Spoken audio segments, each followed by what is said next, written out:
Dasya Gyanashalakaya Chakshurunmilitam Yena Tasmai Shri Gurave Namah. Sri Chaitanya Manobishtam Stapitam Yena Bhutale Swayam Rupa Kadamayam Dadati Swapadantikam Vandeham Shri Guru Shri Juta Padakamalang Shri Gurum Vaishnavamscha Shri Rupam Sagrajatan Sahagana Raghunatam Vitam Tam Sajivam Sadvaitam Sadvadutam Parijana Sahitam Krishna Chaitanya Devam Shri Radha Krishna Padan Sahagana Lalita Shri Vishakam Vitamscha He Krishna Karuna Sindhu Dinabandhu Jagatpate Gopesha Gopika Kanta Radha Kanta Namostute Tapta Kanchana Gaurange Radhe Vrindavaneshwari Vishavano Sute Devi Pranamami Hari Priye Vanchakalpatarubhyascha Kripa Sindhuvya Evacha Patitanam Pavanebhyo Vaishnavebhyo Namo Namaha Jai Shri Krishna Chaitanya Prabhu Nityananda Shri Advaita Gadadhar Sivasadi Gaura Bhaktavinda Hare Krishna Krishna Krishna Hare Hare Hare Rama Rama Rama Hare Hare Om Namo Bhagavate Vasudevaya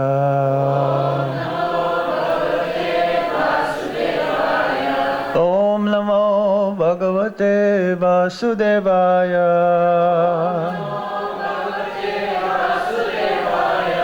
Om Namo Bhagavate Vasudevaya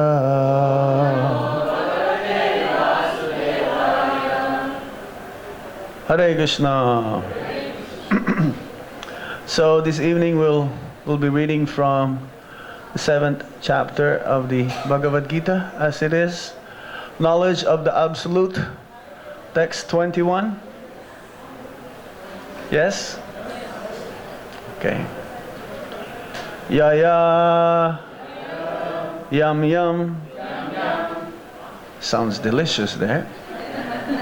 Tanum Bhaktaha Shradaya Architum Ichchati Tasya Achalang Shradham Tam Eva Vidadhami Aham Yo Yam Yang Tanung Bhakta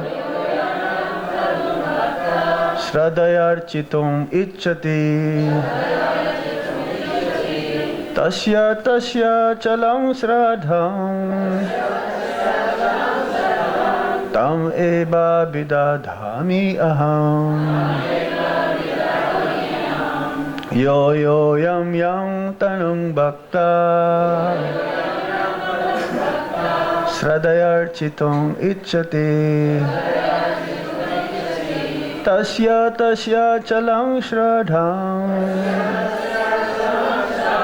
Tam Eva Vidadhami Aham Yo Yam Yang Tanung Bhakta Shradayarchitum Ichchati Tasya Chalam Shradham Tang Eva Vidadhami Aham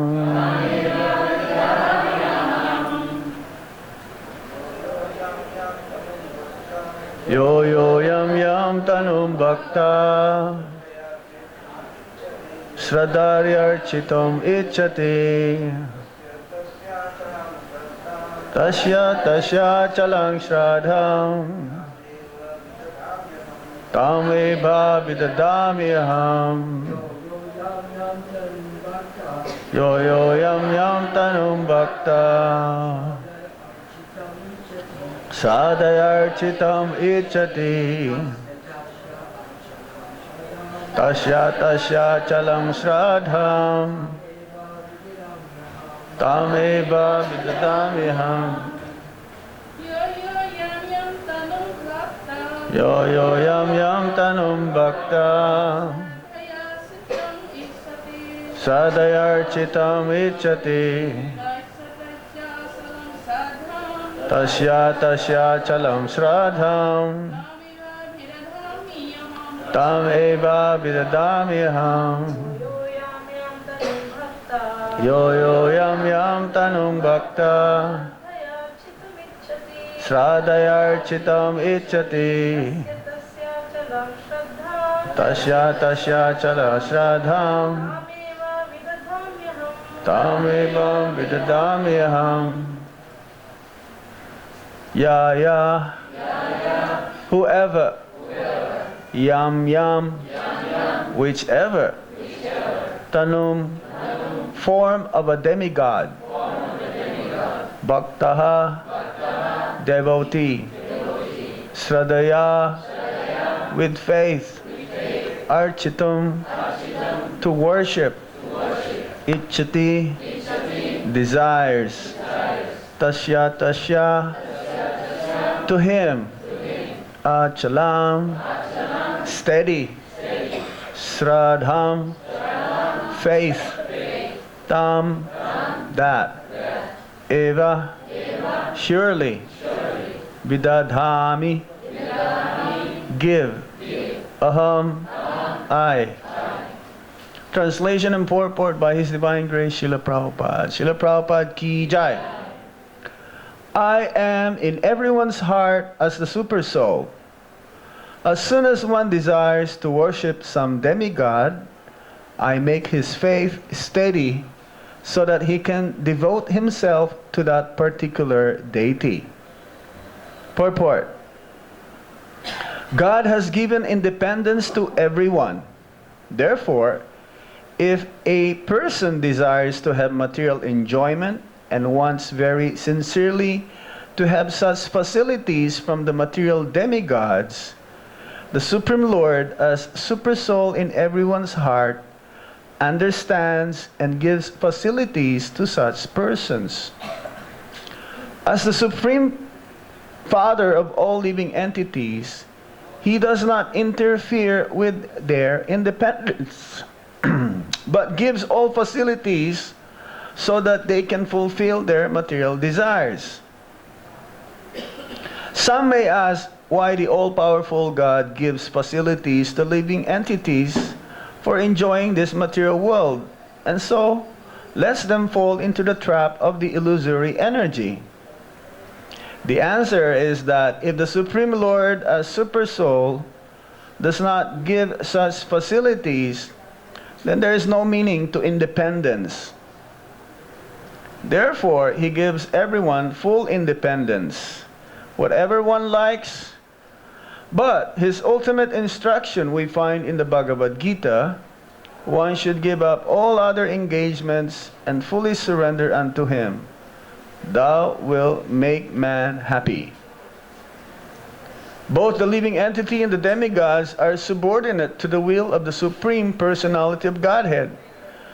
Therefore, the living entity cannot worship the demigod by his own desire, nor can the demigod bestow any benediction without the supreme will. As it is said, not a blade of grass moves without the will of the Supreme Personality of Godhead. Generally, persons who are distressed in the material world go to the demigods, as they are advised in the Vedic literature. A person wanting some particular thing may worship such and such a demigod. For example, a diseased person is recommended to worship the sun god. A person wanting education may worship the goddess of learning, Saraswati. And a person wanting a beautiful wife may worship the goddess Uma, the wife of Lord Shiva. In this way, There are recommendations in the Shastras, Vedic scriptures, for different modes of worship of different demigods. And because a particular living entity wants to enjoy a particular material facility, the Lord inspires him with a strong desire to achieve that benediction from that particular demigod. And so, he successfully receives the benediction. The particular mode of the devotional attitude of the living entity toward a particular type of demigod is also arranged by the Supreme Lord. The demigods cannot infuse the living entities with such an affinity, but because he is the Supreme Lord, or the Super Soul who is present in the hearts of all living entities, Krishna gives impetus to man to worship certain demigods. The demigods are actually different parts of the universal body of the Supreme Lord. Therefore, they have no independence. In the Vedic literature, it is stated, quote, "The Supreme Personality of Godhead as Super Soul is also present within the heart of the demigod. Therefore, he arranges through the demigod to fulfill the desires of the living entity. But both the demigod and the living entity are dependent on the Supreme Will. They are not independent." Yo yo yam yam tanum bhakta sradayarchitum ichchati tasya tasya chalam shradam tam eva vidadami aham.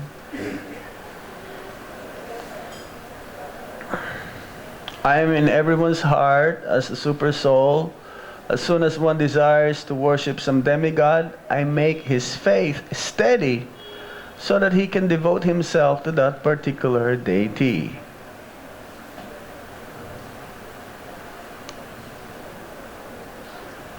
So Krishna, he knows everything, all of our desires, whether it's material desire or spiritual desire. There's only two desires, either material or spiritual. Now the choice is ours, and that is what you call independence.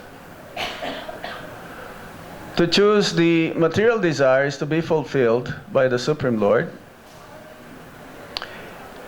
Krishna makes arrangement for that person's desire to be fulfilled through the demigods, as explains here. Now the foolish person, when he worships particular demigod, and as soon as the desires becomes fulfilled, the thought that the demigod that he worships or she worships is the Supreme Lord. And that was the fault here. There is philosophically it is wrong, because ultimately through the agency of the demigods, all of material desires has been fulfilled indirectly by the Supreme Lord himself through the demigods. So, as Srila Prabhupada first says in the first sentence, God has given independence to everyone. This independence, I look at it in the dictionary. Independence means not relying on somebody else's help, being without any support.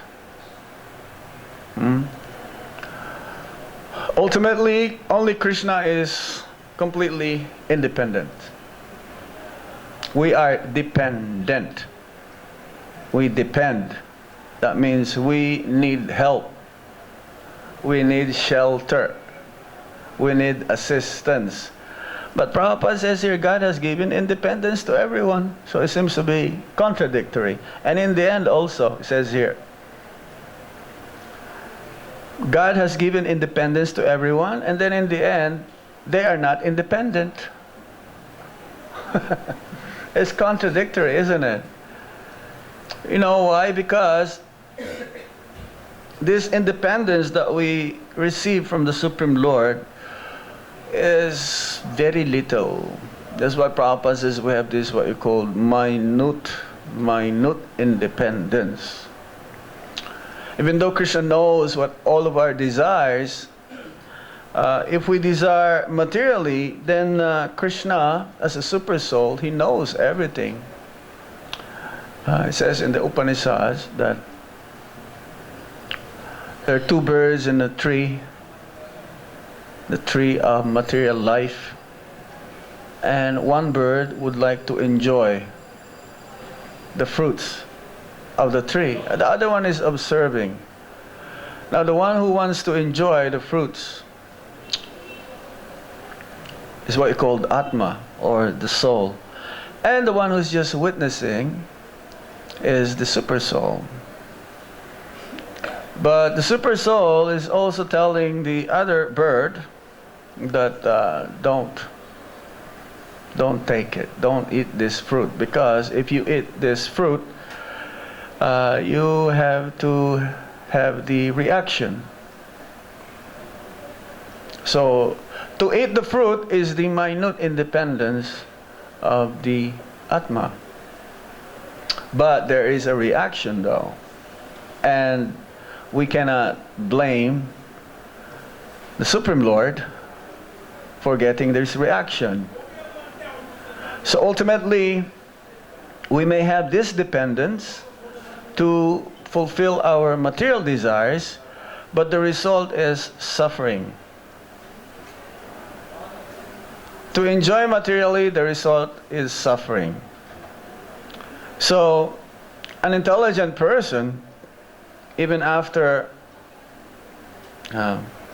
repeatedly able to taste these material desires to be fulfilled, after some time, he'll understood that actually it's no use, because I have to suffer the result of this fulfilling my material desires. Prabhupada gave an example that all of us are here in the material world, but we cannot do whatever we want. There is a controller. It's like in the city. Even though, let's say in America, America is an independent country, right? But the people, the citizens of America, has to follow rules and regulations according to the law. And if they misbehave or disobey the law, then there is the prison house. Now, the prison house is not for everyone. The prison house is only meant for those who will disobey the law of man. So similarly, as Srila Prabhupada says that we're all criminals. That's why we are here in this material world. Material world is a place for those who became rebellious, wanted to enjoy separately from Krishna. But Krishna, at the same time, whatever we desire, He fulfills. So someone may say, Prabhupada gave an example here also, that God gives all these facilities for enjoying. So why did He let us be trapped? If He is God, Krishna is God, then why would He let us be entrapped here again and again and again? Prabhupada says that if we want to forget Krishna, Krishna will let us forget Him eternally. If we want to become devotees, Krishna will make arrangements for us to become devotee by meeting a bona fide spiritual master. So according to Jiva Goswami, this actually makes Krishna perfect. If Krishna will not let us through our minute independence to do what we want to do, then He's not God. To let us do what we want to do according to our desires, and because there are 8,400,000 species of life, there are 8,400,000 different desires. And according to our desires, we acquire a certain type of body in a different species according to what we want. So at the time of death, whatever we desire, and this is accumulating through one's lifetime. It's not that by chance that one will say, oh, I just want to remember God at the time of death. And then because it says in the Bhagavad Gita, yam yamba pismaram tajanti ate kalebaram. Whatever one thinks at the time of death, that one will attain. So I will not think of Krishna now. I will think of Krishna later on at the time of death. This will never happen. It's not possible. Practice makes one perfect. We have to try now. And if we try sincerely, then hopefully, hope against hope, Krishna, or through his representatives, they will make us think of Krishna at the time of death. So Krishna is like this. He's so complete. He's so perfect that He accompanies us in different species of life. Whether we have, or we had before, a cat's body, or a dog's body, or a pig's body, or a monkey body, is always there. Eternally is like eternal kinship, like bond with us as long as we are here in this material world, going through different cycles of repeated birth and death in different universes, in different species of life. Krishna will always be there. He will not let us go. He will always remain with us, and He will not let us go, say, I gave up. I cannot do anything about this person, this soul. He's so merciful. Where can you find a person like this? A friend sometimes materially is only good if you are opulent, or if you have money. If you don't have any more money, forget it. Then no more friends. Is that right? Friend only in happiness, but in sorrow or in distress, forget it. There is a saying in English also, a friend in need is a friend indeed. So we are in need. And Krishna is always there. And Krishna is always ready to help. Krishna is always ready to fulfill our material desires. So much so that whatever we desire, Krishna will always fulfill. Materially.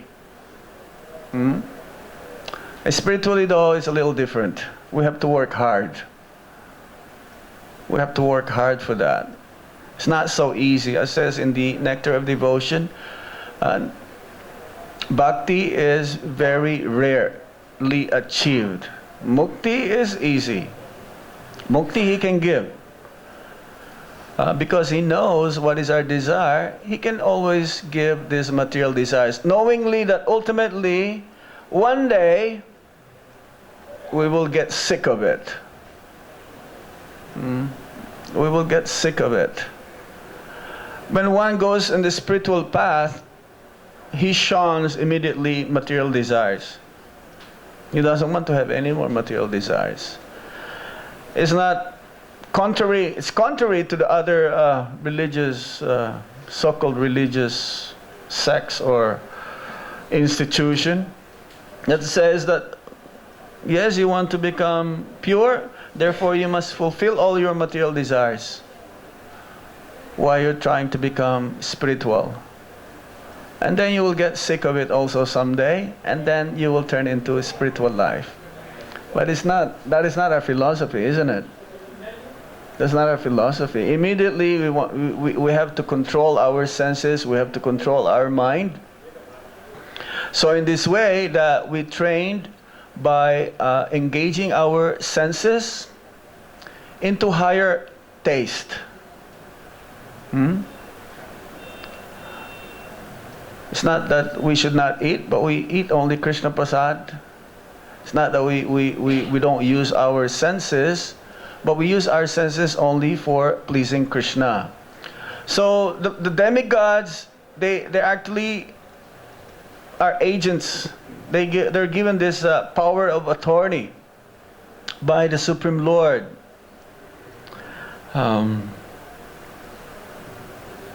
So much so that whatever we receive right now is through the demigods, by Krishna ultimately. It says that not even the blinking of our eye, if the demigod Brahma will not let us blink our eye, it will not blink. That's why the gopis, they curse Brahma to have given an eye or two pairs, a pair of eyes that is blinking, because they don't want to lose sight of Lord Krishna. They always to have that sight of Krishna not to be lost for a single moment, not even 1 second, fraction of a second. So they were cursing Lord Brahma, why did you give us these eyes that will blink? So everything, even speech, if the demigod who's controlling the speech, I will not be able to speak. The demigod is control of the sight, everything, taste, smell, touch, hearing, these are all controlled by different demigods. Rain, sunshine, moonshine, everything. So, not a blade of grass moves without the will of the Supreme Personality of Godhead. So ultimately, everything is controlled by the Supreme Lord. Nothing happens by chance in this world. Usually people will say, oh, it happens by chance that, there was an accident here. No. It is meant to happen. Everything that we do in Krishna consciousness is always fulfilled by our own desire also, and Krishna will give certain pleasure for those who are performing devotional service. It is not by chance that we are here in this place right now. You chose to be here.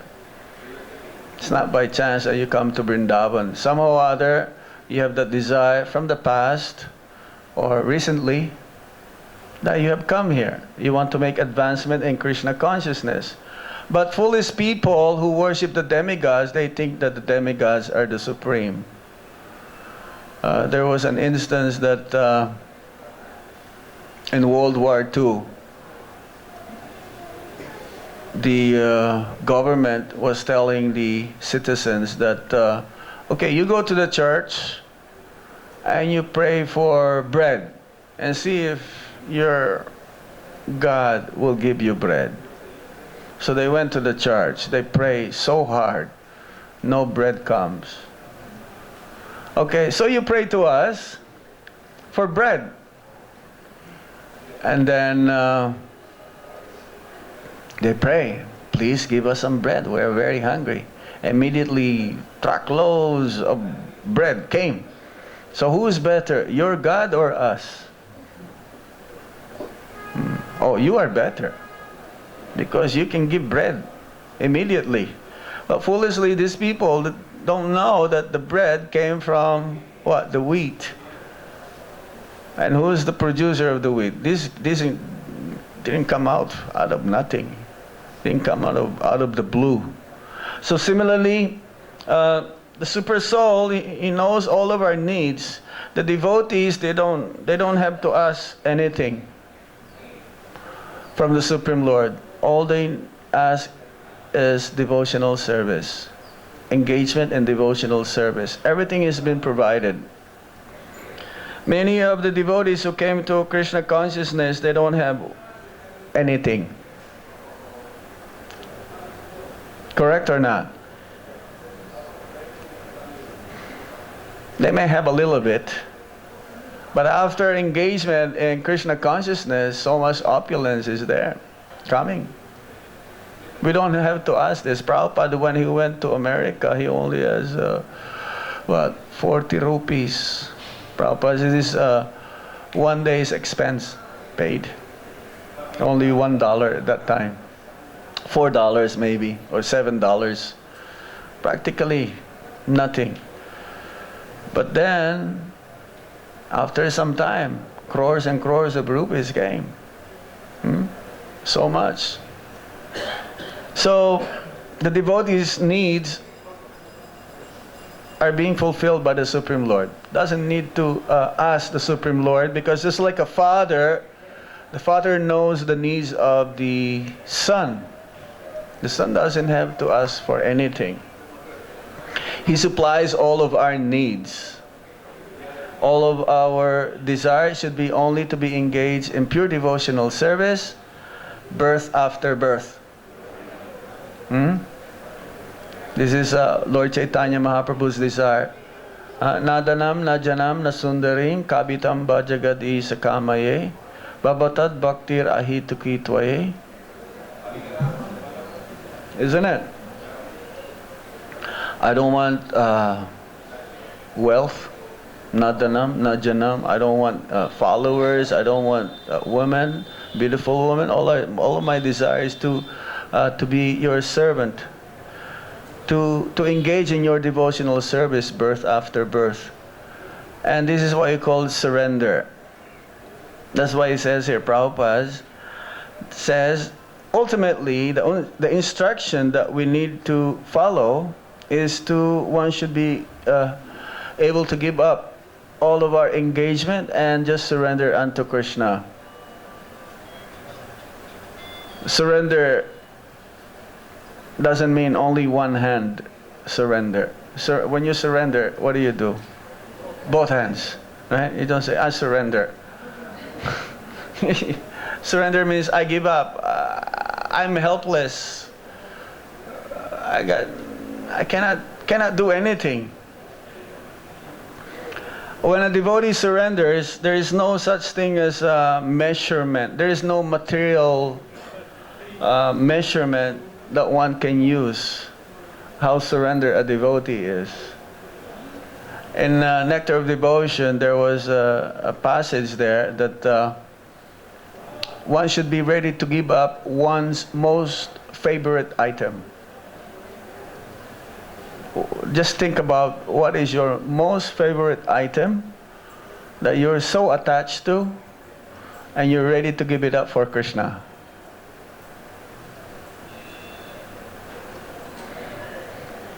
It'll be difficult to give it up immediately, isn't it? But that is surrender. And we cannot judge a devotee whether that devotee is more surrendered than the other devotee. Only Krishna knows who is surrendered most to Him. Krishna knows what we give to Him, and Krishna knows what we're keeping from Him. So this particular mode of devotional service, surrendering everything for Krishna, is what Krishna wanted. Because this is the only way how we can be able to please Krishna to the highest limit. We can please Krishna 50%.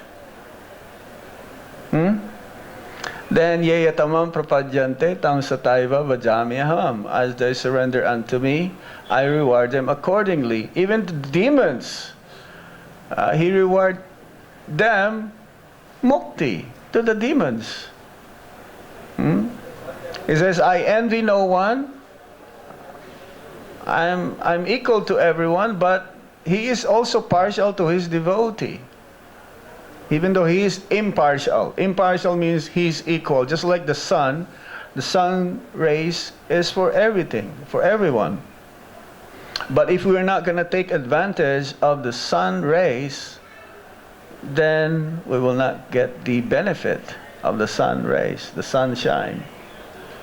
So those devotees who take advantage of Krishna's mercy by following His instruction, especially from the Bhagavad Gita, surrendering unto Him wholeheartedly, then Krishna will reward 100%.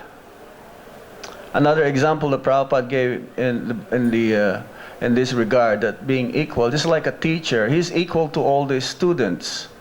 But a student who is misbehaving all the time and who doesn't want to do his homework, then the teacher will still continue giving lessons to him. But for those students who are very, very studious, who work hard for their subject, they became the pet student. The teacher will give more attention and time to that student, so that that student will grow more and more, become very, very intelligent. He will be given much help. So similarly, Krishna is like this. We may have material desires, Krishna fulfills. We have spiritual desires, Krishna fulfill, but Krishna will give more attention to those who are engaged in His devotional service. For others, not so much. It's like going to a king, and the king says, whatever you desire, I will fulfill. And a foolish person says, oh, I just want a handful of ashes. And the king says, this person is foolish. I'm ready to give him my kingdom, and he doesn't want to take that. So fortunate are those who are ready to accept Krishna's mercy. Krishna's mercy is for everyone, is equal to everyone. But not everyone would like to take advantage of this. So the question is, would we want to take advantage fully of Krishna's mercy, or half mercy only? The more we take advantage of Krishna's mercy, it will be beneficial for us ultimately. Because the more Krishna will give, He'll give more and more and more. Krishna says, Prabhupada says actually, that if you have 2 hands, how much you can give to Krishna. If you have 4 hands, how much you can receive from Krishna. 4 hands is not even enough. So this chapter especially explains about the knowledge of the Absolute, how we can divert ourselves, our desires towards Supreme Personality's instruction. And it's very rare. It's mentioned here earlier, Bahunam Janmanam Anti, isn't it? That verse. Bahunam Janmanam Anti Gyanavan Mam Prapadyate Tam Sataiva Bhajami Aham. Vasudeva Sarvam Iti Samahatma Sudurlabha. It's very rare. It's very rare that there is a devotee amongst. There's another verse, Manusyanam Sahasresu Kaschid Yatati Siddhahe. Not many are really wanting to take advantage of this. And therefore, Krishna will give them all the chance, all the ways for them, for those who wants to continue on staying in the material world, fine. Krishna will give them all the facilities. But they are being fooled. Just like a person who's only asking the king for a handful of ashes. What benefit will that have? Only a handful of ashes.